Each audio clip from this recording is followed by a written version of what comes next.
Hey, it's Staci Static. Welcome to the Static Podcast. And of course, today is all about how you can live a better life and hear from people who have activated their inner fly to get to the next level. So that's coming up today.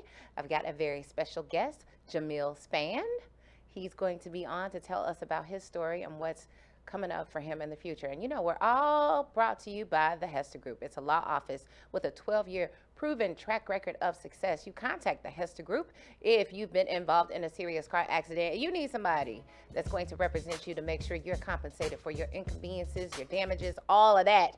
The Hester Group will be able to help you out. Just give them a call today at 314-652-4321. Just remember, the choice of an attorney is an important one and should not be based solely upon advertisements.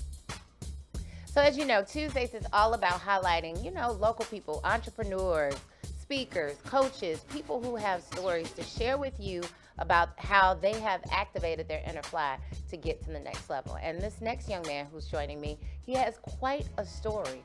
I mean, he's been incarcerated, but that's not the end, because he's been able to transfer all of that energy into something big and something great, and he's going to continue to grow, and he's going to share his story with us here today, and his name is Jameel Spann. Welcome to the Static Podcast. Thank you. Such a pleasure. It's such a pleasure. So what I want you to do is make sure you speak directly into the microphone. It moves. It doesn't bite. You can get up closer to it. You can move it closer to you. You can put those on or keep them off. It doesn't matter. I don't want to mess up your wave game. I see you out here busting. So so it's all good. So welcome to the Static Podcast. So like I said, obviously you have such a story, and I heard from you from our friend Karan Bolden. Yes, ma'am. Coach K. And he said that your story is amazing. So I'm going to give you an opportunity to tell people exactly the things that you've went through, the things that you've experienced, and what you plan to do and bring to the game. Oh, I'm not sure where to start, but I guess a good place to start would be how I came into the struggle of incarceration. Are you from St. Louis? Yes, I grew up in St. Louis, born and raised in North City. You already know what comes with that. Right, right. So I've always done well in school. So when I caught the cases that landed me in prison, I was actually not living in St. Louis. I was living in Nashville, Tennessee. Oh. I was a student at Fisk University. Shout out to all the HBCUs. Yeah. I had done well in high school, got into Fisk, followed the family tradition. Several other people in my family had gone that path, and I just fell right in line. Right, and it's a great school, and they definitely accept a lot of people from St. Louis. Yes, they do. I was a VP at a Fisk, Missouri club at one point. Okay. So, yeah. So you got in trouble in Nashville or in St. Louis? In St. Louis. Okay. Had no business being in St. Louis. Came back to St. Louis on the weekend in the fall semester of my junior term, and I didn't make it back to school. You didn't. Fall semester, junior term. So walk me through this. What happened? In 2003, in the fall, I came back for the Gateway Classic. Was riding with my cousin, his friend. Guy that eventually became a brother to me, was really close friends with my cousin, but he and I became close. Right. How old are you at this time? I'm 35 at this No, time. you're 35 I was 20. 20. Okay, 20 you're 20 years old. You're home for the Gateway Classic. You at home with your people. You riding with your cousin and one of his friends. So what happens? He get out the car, grab a lady who was going into her house, like carrying groceries in her house. I got out, tried to defuse it, ended up being fully immersed in the situation, ended up with robbery charges, and got 15 years in prison. Wow. Just like that. So did you even know that who did it, your cousin or the friend? The friend. Did you know that he was about to do it? I'm sure that none of us knew that he was about. I don't even think he knew he was about to do it. You know? Were y'all smoking, drinking? Yes, we were definitely smoking. Smoking what? Thought we were smoking weed. Turned out to be. It wasn't weed you were smoking. No, it wasn't. Just a really tragic situation all around the board. Just a wrong place, wrong time, wrong people, wrong everything. Yeah, wrong thinking. Ultimately, that's the wrong thinking. So yeah, a lot of times when I reflect on that, it's for me, it's like damn, that was stupid. Not only is that like the consistent thought that I've had, but it's like, you know what? Without the things that happened after that, the experiences that I endured after that, I wouldn't be sitting right here in the static room, you know. Right. I mean, like Coach K always tells me, he says, like, you have to start looking at things like it didn't happen to you, it happened for you. You know what I mean? Helped me to develop into the man I'm still becoming. Exactly. You know, helped me to develop the work ethic I have now, which has sustained me. Yes. You know, so yeah, got off track. Did 12 years, 9 months, 6 days in prison. Man, he know at 4 hours and 22 minutes. Yes, ma'am. Yes, ma'am. All of that. Right. Don't try to cheat me on my time. You know exactly how much time, yes. right? So after that, I toward the end of my incarceration, the last 15 months or so, WashU came to the prison I was at, Pacific, right by Six Flags, and they started a program. Okay. And the program was for people to be able to take classes and do this and that. And unfortunately, the prison administration saw to it that I didn't get in the program. They was like, you got too many college credits as it is. We want to give other people a chance. Oh, wow. Okay. So prison politics, but fortunately, WashU came with a book club, and it was open to everyone in general population. Nice. Got in the book club, made an impression on the people who were directing the program, and they saw to it that I got in. Wow. Yeah. So you learned your networking skills. Absolutely. You knew what it took because you had already been through the whole college system. You had done it. So did you work in high school? Had you had a job or anything before that? No, I had a few summer jobs, but nothing really serious. Nothing like in alignment with professional development or anything like that. Well, it still teaches you something. It teaches you, socialization skills. For Those are things that you need in life. And people, a lot of these young people, without having these job opportunities, they're not getting those skills, those soft skills early on. So go ahead. So you actually got into the program despite the politics of prison, and that's how you ended up being a student there now, or? No. Okay. Unfortunately, the program, it was in its developmental stages, and they didn't have a certificate-based or a degree program in place at the time. Okay. It was kind of like new. But I got in to just take some classes and, kind of get in the space because I didn't know what I was going to do when I get out. I'm not sure that a lot of people do. But I knew that education and academia was always pretty much not difficult for me to navigate. Right. I'm going to say it was easy because right. it's not. You still got to study and stay focused. So what were you studying at Fitz before your incarceration? I was studying English, and I was in the teacher certification program. Okay. Come from a family of educators, again, following in the footsteps. And it's so funny because as soon as I get off that path or deviate the path that had been laid for me, right, that's when things started to crumble in this downward spiral of poor decision making and not engaging critical thinking skills, landed me in a whole bunch of trouble. Right. So things that you probably could hear your family telling you the lessons. I'm sure you probably heard those lessons over and over when you had time to think about it when you were by yourself. Oh, absolutely. Yeah. Quite a bit. Yeah. You know how it is. Yeah. It's just like especially when you got time to think, when you have that quiet time, when it's time to go to sleep, your mind is just like, it's the most restless thing on your body. Like you are constantly playing back conversations that you've had where it's like, oh, I could have made a different decision. If you're just now joining us, I'm here with Jameel Spann. He is an aspiring speaker. He has a story to tell. It's very important. And when I read your story and I talked to Karan, I knew how very important the things that you have to share with the world are, because you've been through so much and you've been to that side, and you come out and you can give people an indication of what it takes to get to where you are today. So let's continue the story. You were saying that you got into the program at WashU. It was no certification or anything with the program, but you went through the entire program there. No, I didn't. Okay. I only had 15 months left on my sentence. Oh, okay. So I continued to take classes, and when I got out, as a result of connections that I had made, WashU staff, they were pretty much insistent. They didn't. I don't even want to say they encouraged me. They was like, "Listen, you're going to apply Yeah. and just roll the dice. They didn't necessarily have anything to do with me getting accepted or not, but they just felt like I had what it took Yeah. to, I guess, excel and thrive Yeah. and matriculate through WashU. And So are you still studying English or did you change your major? I'm still studying English, Okay. and WashU has given me a really hard time about getting a degree in English from their school. They didn't Oh. accept a lot of my credits from FIS. They accepted a lot more than I thought they would. Oh, but, okay. but they just taking me through the ringer. But I Oh. have an opportunity to graduate in May, Wow. and I'm on that path. I It's, love it. oh man, it's really exhilarating when I think about how far I've come and how far I want to go from here. Mm-hmm.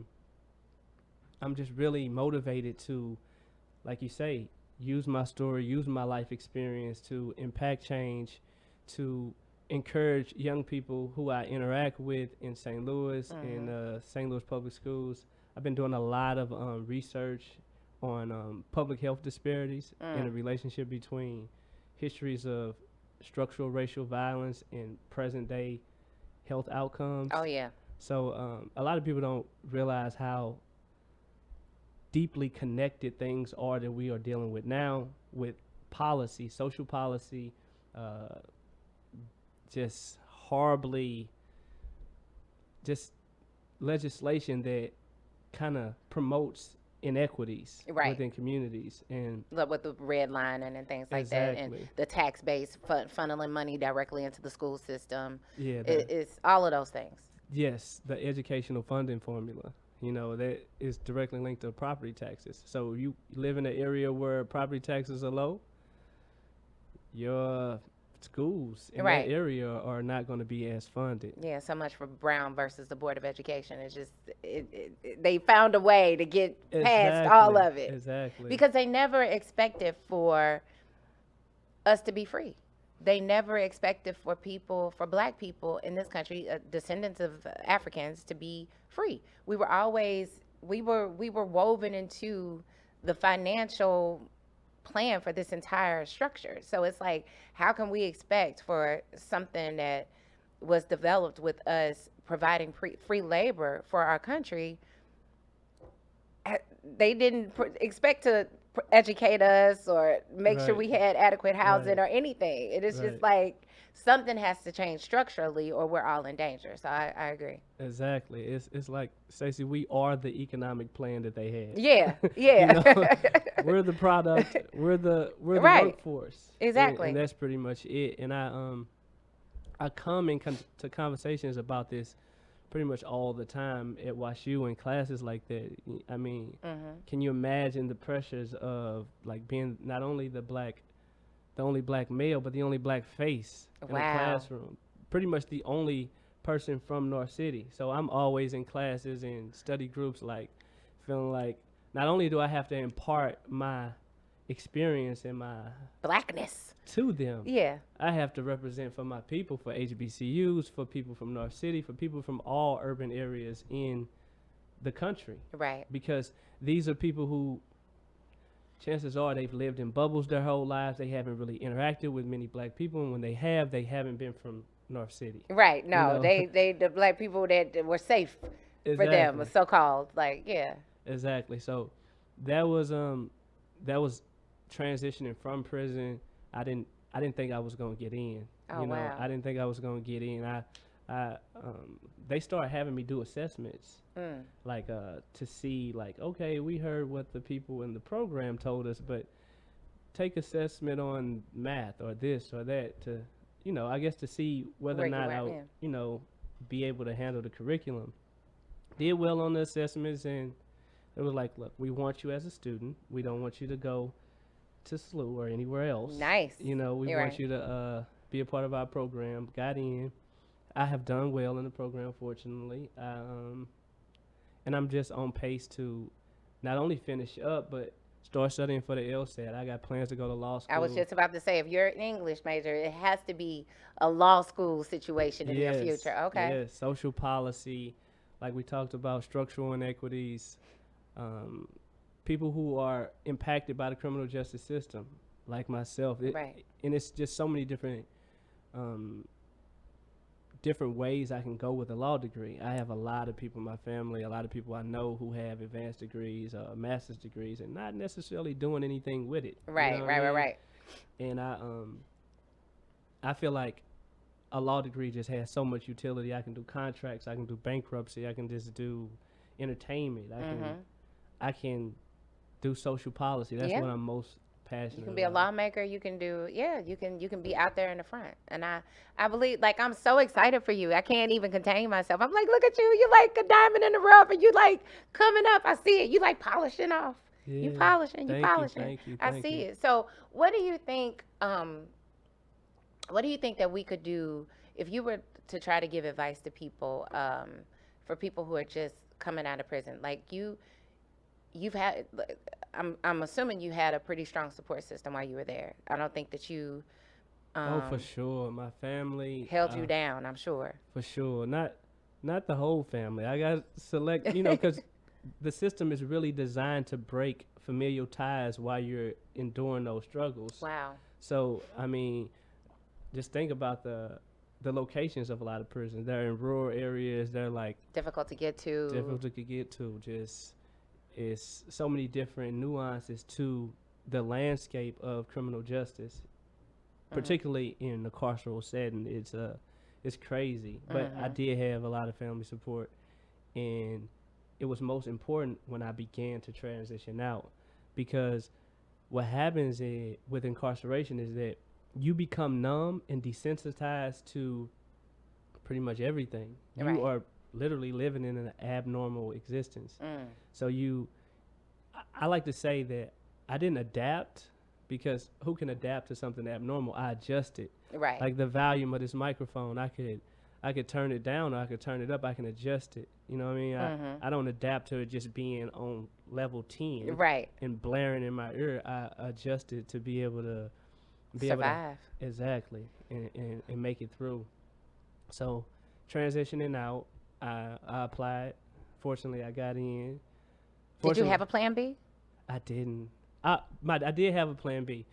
My plan A ended up becoming my plan B. Oh, okay. When I got out, I was like, I'm gonna go get me a CDL license. Okay. Trucking is a felon-friendly industry, and I can get me a Right. job. Right. So that was the priority. Order of the day, just get me a job. Right. But I had made an impression on these Anglo-Saxons at WashU, and they were Anglos, that's what they call them in Texas.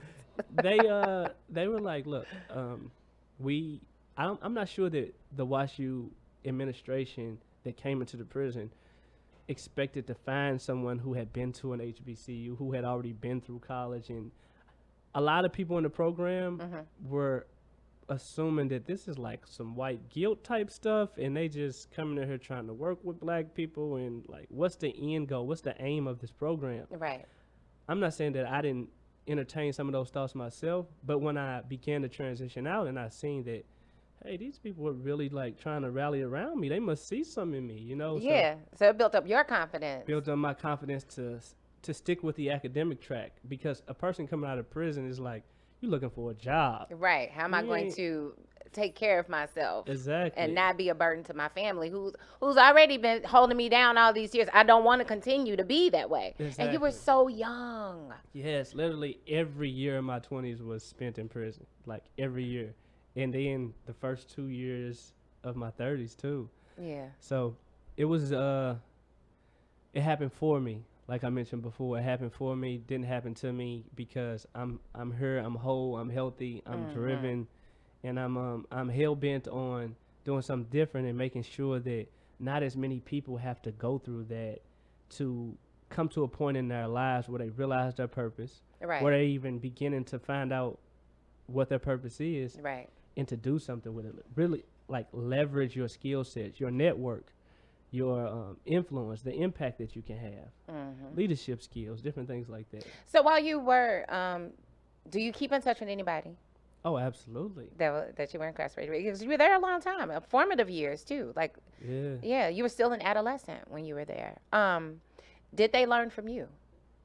The people that I communicate with still, I'm pretty sure that they learn a lot from me, because that's one of the things that drives me most. Like, a lot of those guys will never come home, and I feel like I have an opportunity, and why be playing around with it and possibly squander it when other people will never get an opportunity to access a shot. Right. You know, so I keep these things at the forefront of my mind, just to stay on the track of making something happen. You know. So yeah, I got out. The plan B, like I said, the plan A ended up becoming my plan B. Okay. I found a job through a WashU Connect. You got your CDL license? Is that what you did? No. No, I worked like a little factory job first. Okay. I worked a little factory job in Richmond Heights. I was catching the bus like Page and Lackland. Right. I didn't have a car or anything, so I worked that job I got out in March of 2017. I worked that job until September of 2017. Okay. All right. So at that point, I was like, I'm not finna just keep driving all the way out here.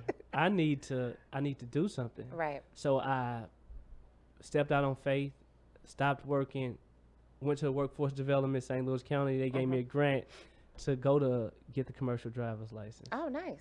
Okay. Did that. It was like an 8-week training, learned how to drive a big rig. Couldn't find a job with it, because what happens in trucking, what I didn't know was that insurance companies won't let a trucking company hire somebody who hasn't had a CDL license for longer than a year and or doesn't have 6 months to a year of over-the-road experience. Now, I'm on parole. I can't get a traveler's permit to drive over the road. So it was another hurdle. As a result of my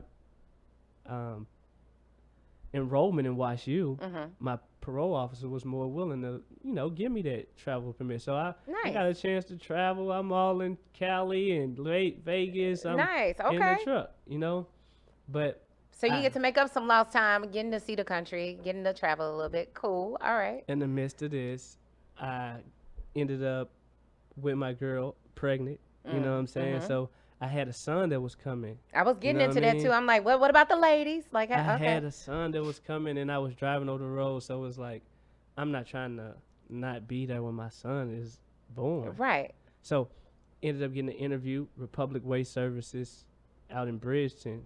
They had HR people in Phoenix. So they were doing all the paperwork. I killed the interview. Right. Did well in the interview. They hired me. I told them in the interview, like, listen, I've been in prison. Right. You know what I'm saying? They're like, no, it doesn't matter. We're going to give you a chance, all of this. The paperwork come back with the background check. They rescind the offer, take the offer off the table. So now I quit the job driving over the road. Oh, my goodness. I'm back to square one. My son is on the way. I don't know what I'm about to do, you know? Right. But throughout all of this, I stuck with the school. Like, no matter what, I'm going to get these papers in. I'm going to make sure I don't miss any deadlines. I'm going to make sure I get an A in each class. Yes. And I call it my streak, Yeah. I've got a streak of like 14 straight A's at WashU. That is dope. Yeah. So I got 1 or 2 A minuses, so I don't have a 4.0. I have a 3.92 or something. Whatever. It's so whack, But yeah, At WashU. Yeah, WashU is. So you gonna graduate with one of them fly green gowns? I want one. I saw them Yes. graduate, and I was like, "Look at those gowns, boy! Yeah. They so dope." I'm so happy for you. Yeah. Yeah, it was. It's been a really intense struggle, but I just feel like if I let up off the gas, I might end up taking my hands off the wheel, and I might crash. No, You is know your what I son mean? here already? Your son? My son, unfortunately, he lives in Nashville with his mom, Okay. and that's like a gift and a curse. I don't get a chance to be with my son every day, but I do get an opportunity to focus on school and the things that I know will help lay this foundation, not only for my son, but for any and everyone I interact with, not just my family, but people in urban communities Right. who I really want to make sure they get the message that, hey, listen, what happens is I think we don't necessarily know all the particulars, like we talked about, of structural inequities, Right. of bias and criminal justice and social. It's everything. It's a system built against us. So I think if more young people, particularly young people of color, if we knew the histories of these things, then we would go into situations like, I don't want to make things worse for myself. Right. I know the intricacies of the system are built to inhibit or see to it that I don't really excel. Mm-hmm.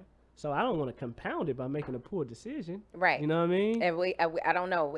And I always say that life is all about choices. Exactly. It literally is all about choices. You get these crossroads in life all the time, and either you go A or you go B, and it can change the entire trajectory of your life. And you've seen that firsthand. Yeah. So, what I'm so impressed about is the fact that, because I'm all about the power of the mind, and you seem to have that down. I don't know if you read The Secret. I don't know what. I've read The Secret, Rhonda Byrne. Yeah, but I can tell that you realize that too.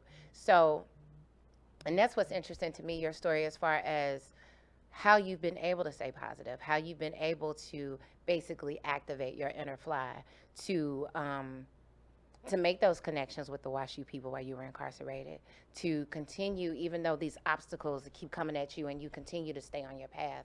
What has been the driving force behind that? Or is it different things?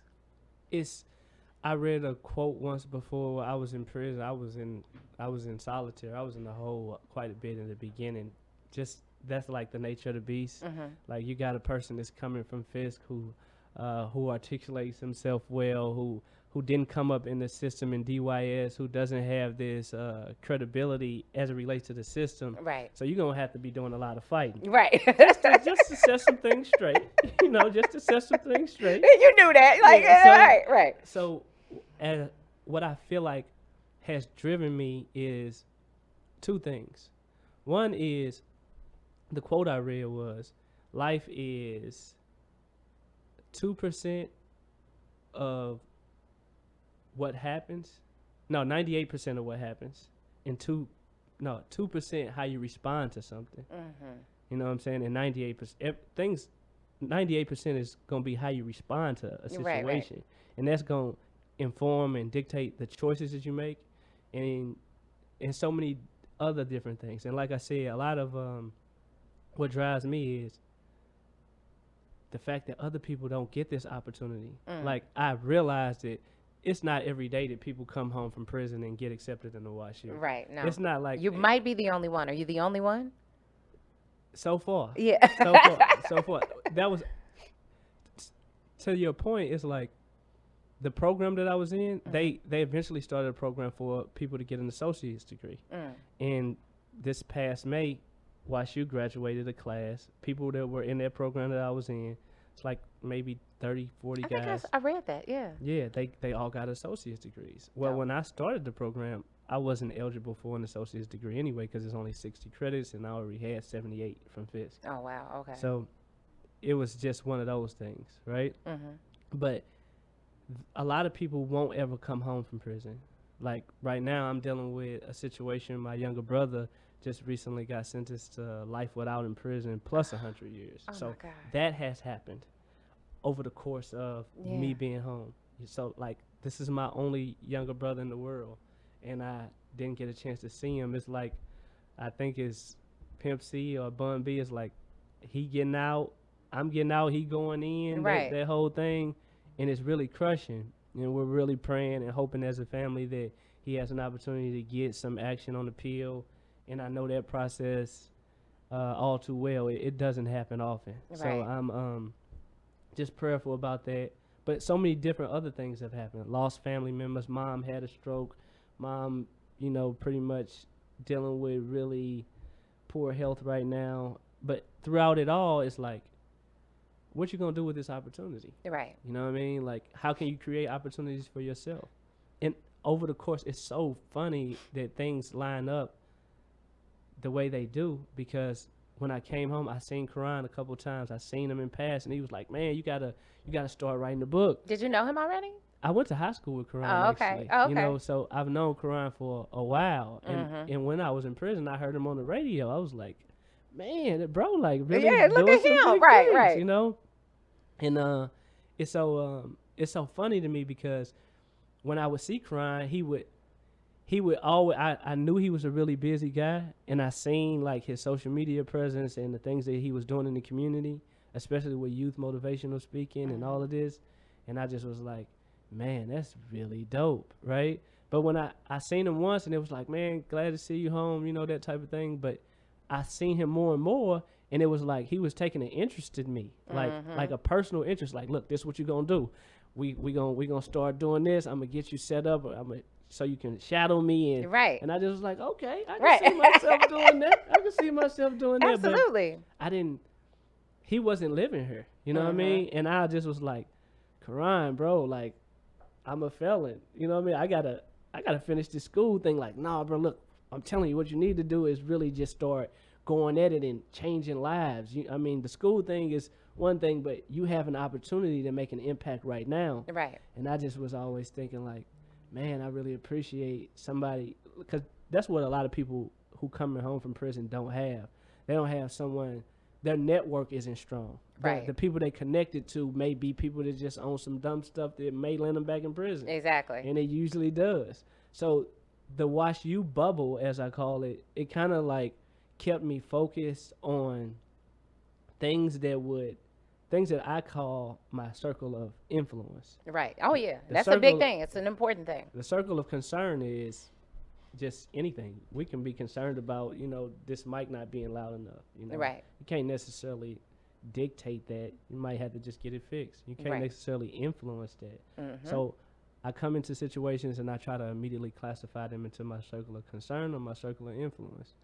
And school for me has been something that I can directly influence. I can give myself enough time to read these 300 pages and write this paper and Do what you need to do to handle it. and that's the only thing I can influence. I can't influence my mom's health. I can't influence what's going on with my brother's case. I can't influence trying to reintegrate myself into my family, my nieces and nephews. These people are just really getting to know me. You know what I mean? Right. I have to just do what I can do, and that's That's how you've been staying afloat. that's how I've been staying afloat. Well, what an inspiring story. You are such an inspiration. Like, I've been emotional the whole time that I've been talking to you. I'm so inspired by you. Like, Thank you, for thank real. you. Like, and I want you to just go further and do great things. And I'm super behind you. And I'm so happy that you're here with me to share your story. So I look forward to, supporting you in whatever way I can. I know St. Louis is just going to gravitate towards you.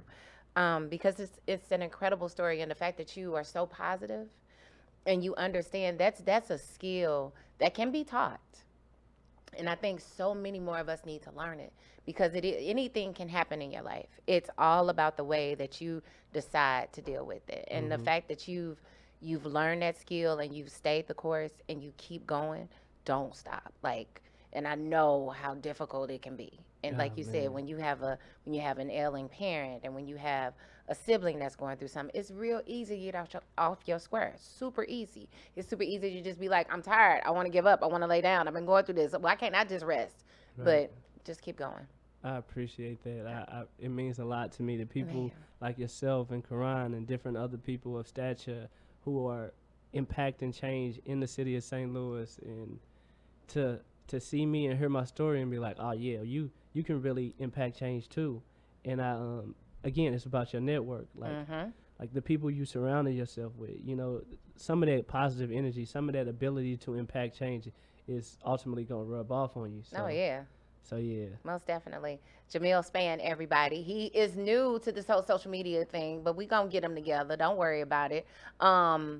Do you want people to contact you in any way? You want them to email you? Maybe you can start now with encouraging people and sharing your story. Yes, for sure.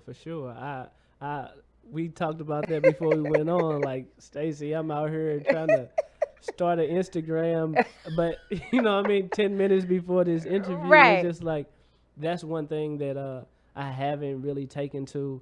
I've ultimately viewed it as a distraction to And it what I'm is. trying to do. It is. I want you to finish school first. I don't want nothing to distract you from that. I want to see you in that green gown. Yes, ma'am. Yes, ma'am. Yes, ma'am. That's the vision. That's Yeah. the focus. But yeah, I started an Instagram today. I'm not necessarily ready for that yet. Right. But ultimately, trying to brand and market myself as a motivational speaker, as a person who's also writing a book currently. So it'll come. You Okay. know, it's definitely coming. All right. Well, you'll be back to share all of those For things. We'll sure. do that. We'll get you, set up and encourage you to just stay in school and finish and stay on track and stay focused. And you'll come back and we'll do a big thing. We'll do a big thing and have you ready. Okay. All right. All right. Jameel Spann, thank you so much for sharing your story. And you'll be back to the Staci podcast because you have so much to share. And the skills that you've learned to get where you are so important. And I want to drive that home to people that they can do it too. Um, so that's dope. What 3 books would you suggest for people to read? Oh, 3 books. I'd encourage all young girls, and so sad the loss of Toni Morrison this week. The Bluest Eye, Toni Morrison. Okay. That's one. Richard Wright, Native Son. Okay, and the autobiography of Malcolm X as told to Alex Haley. All right, everybody, go pick up those books.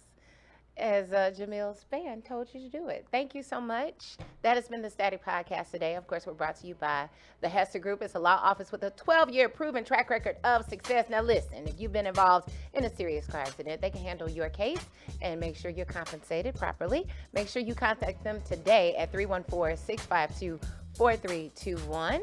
And until next time, I'll holla. Bye.